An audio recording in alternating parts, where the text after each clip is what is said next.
Orang-orang Melaka nak cari perabot yang best-best kan dan berkualiti kan. Kau tahu tak, hari ni aku berada dekat Jalan Hang Tuah Melaka ni, dekat Vela Design. Dekat Melaka ni.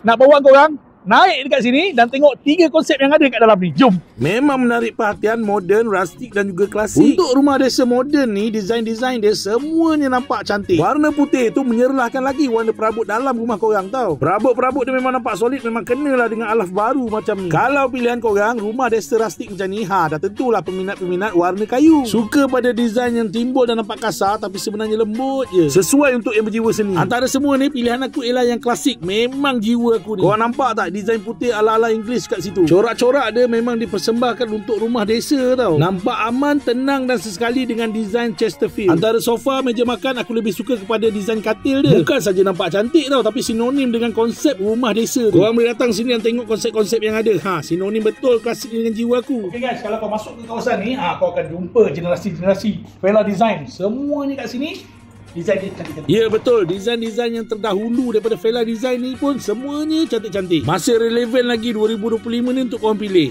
Dekat tingkat atas kali kita bersama dengan Ashley. Import brand English style tapi tahan lasak tau. Tengok tu, tak cukup, kita pakai yang dewasa ni. Kualiti dia memang dijaga tau, nombor 1. Desain-desain dia memang berkualiti dan nampak style daripada luar negara tu. Dah boleh datang dah. Vela Design dekat Jalan Hang Tuah Melaka.